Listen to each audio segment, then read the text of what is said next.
Уважаемый Владимир Владимирович, я бы не стал выступать, но я не услышал все-таки, в чем конкурентоспособность российской экономики. Два направления, только два. Транспортное – это протяженность территорий, которой нет ни в одной стране мира. Мы автоматически всегда конкурентоспособны. И второе – продовольственное. Ни у кого нет такого количества пашни, десятки миллионов, которые может производить чистое продовольствие, в котором нуждается вся планета. Вот Транссиб кто стал строить? Депутаты их не было, и хорошо тогда. Министры все были против. Только царь решил строить. А почему? Проиграли в Крыму. Вот нужен стимулятор, чтобы начать что-то делать грандиозное. Или вот этот зал кто построил? Когда другие стали строить, вот аквариум рядом здесь же на территории. Правильное решение, Владимир Владимирович, 14-й корпус убрать. Еще уберите дворец съездов. И там пусть будет то, что было раньше. Тогда будет Кремль единый ансамбль. Продовольственная проблема. Здесь, конечно, нужен комитет специальный. Сельское хозяйство, они сеют и пашут. А вот купить продовольствие у всех, кто производит, сохранить, переработать и продать должно быть отдельное ведомство. Ибо человечество каждый год, от голода умирают и от жажды. И вот такой комитет мог бы заняться тем, чтобы и своих обеспечить, и, экспортировать. Поэтому два направления. Транспорт, продовольствие. И мы выигрываем по всем позициям. И про ВТО забудем. Потому что это наше будет ВТО. Наше продовольствие и наши дороги. Но все выступали хорошо, я не буду критиковать, хотя иногда это превращалось в перечень того, что сделали. Молодцы.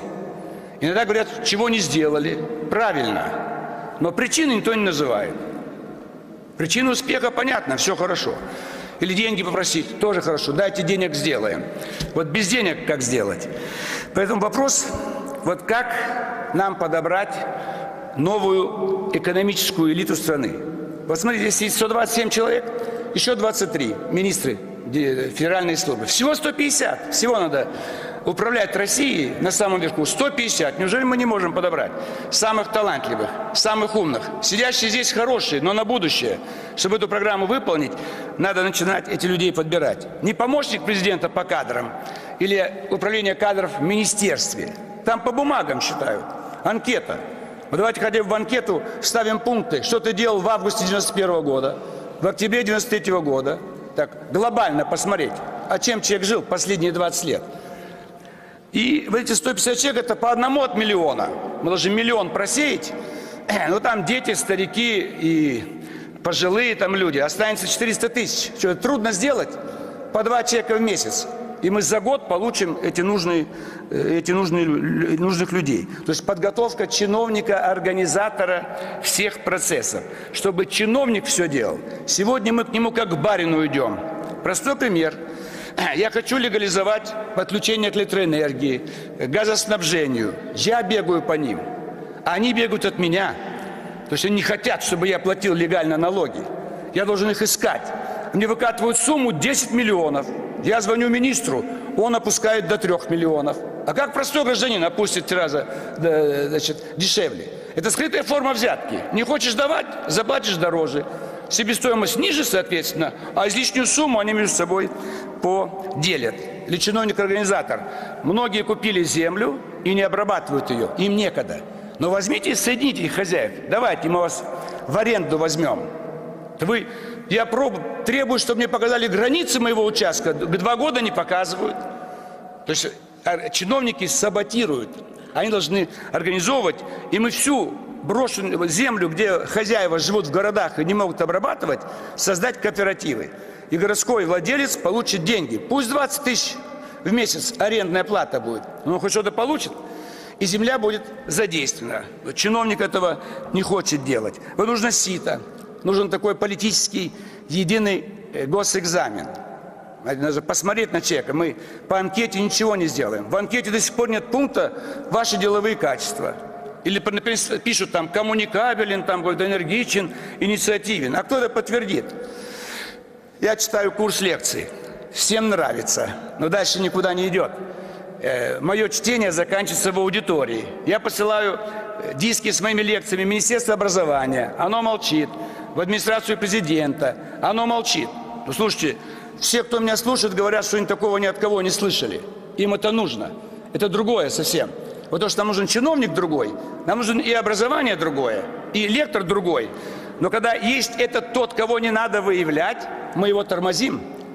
Я ведь не прошу должностей. Пусть, если такой, как я, где-то мучается, давайте ему поможем. Вот отраслевые министерства, мы их всех позакрывали. Это же неправильно. В маленькой стране можно все делать в рамках каких-то компаний, в больших объемах Европа, транснациональные компании. У нас же с вами нету транснациональных компаний. Нам нужны отраслевые министерства. Кто будет строить? Вот Министерство транспортного машиностроения. Знаете, сидит министр промышленности. Это же министерство-монстр. Все у него. И у него вся торговля. Он один у нас, получается, министр. Разве это можно? Обязательно восстановить ряд, не все, ряд отраслевых министерств, отвечающих за машиностроение. Торговля отдельно во всем мире. С какой стати этот министр занимается торговлей? Они производят и они торгуют. Такого не бывает. Это отдельный сектор. Есть даже отдельно внешняя торговля. Мы ее всю уничтожили. Какой-то жалкий департамент занимается авиацией. Сидит Минпром. Другой занимается маленький департамент судостроением. Это огромный флот. Весь океан бороздить. 2 чиновника в каком-то маленьком департаменте. Это неправильно, я считаю. Поэтому мы должны помочь таланту выявиться в стране. У нас самая талантливая страна. До сих пор на наши деньги живет Америка, Европа и все прочие. И нашими мозгами они. Поэтому задача мозги оставить здесь, а эти мозги помогут деньги вернуть сюда. Это будет хорошо. А то некоторые товарищи удивились, что одного посадили под домашний арест. Ты радоваться должен. Ты сидишь дома, у тебя тот же холодильник, та же кровать, еще недовольны, как это так сказать. То есть, если бизнесмен неприкасаемый, слушайте, наоборот, надо еще посадить с десяток под домашний арест. И они должны молчать и ни в коем случае не пытаться сказать, что им что-то не нравится, давление на бизнес. Нам нужно давление на интеллект, чтобы у нас был честный бизнес, чтобы деньги были здесь. А что за бизнес, который деньги увозит за границу? Они обнаглели, $1 триллион увезли, и когда им еще пытаются спросить, откуда эти деньги и почему увезли, они недовольны. Домашний арест им слишком много.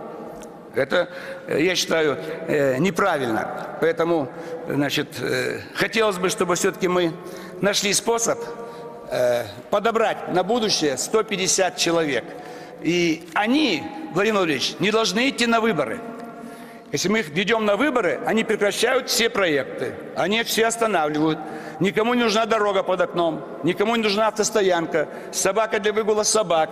Им никому, гражданам России, ничего не надо. Им нужен санаторий. А где мы это возьмем? Строить ничего нельзя. Я вот просыпаюсь, электричка идет. Что, электричку убрать? Матвеевская. А куда пассажиры пойдут? А у меня она будет, электричка.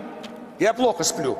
Все могут хорошо спят, а я слышу, когда идет электричка. Так что, убрать электрички, убрать, так сказать, метро, иногда идет подземельно, иногда некоторые чувствуем в домах, где стоят рядом с метро, дрожит что-то такое. Поэтому на выборы нельзя посылать чиновников. У вас министры не на выборах, но депутаты пускай идут на выборы, но губернаторы-то на выборы. Но ни в одной стране мира нет. В Европе никто не выбирает. Чем берем пример с США? Это ненормальная страна, она искусственная страна.